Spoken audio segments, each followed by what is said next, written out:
Hey guys, I'm Anna, and today I'm going to show you how to log into your US bank account. This video is going to be a step-by-step tutorial.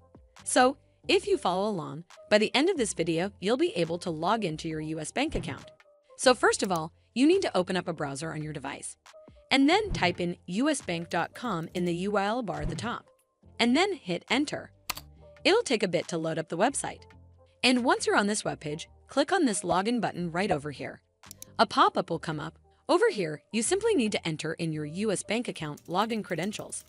As you might already know, that passwords are case sensitive, so make sure that your caps lock key is turned off. And lastly, click on the login button and you're done. Also, it might ask you for OTP at times, so make sure to have your phone or email ID handy. Well, that's how you log into your US bank account. I hope you found this video helpful, and if you did, make sure you give it a thumbs up to see more videos like this, and don't forget to hit that subscribe button. We'll see you in the next one.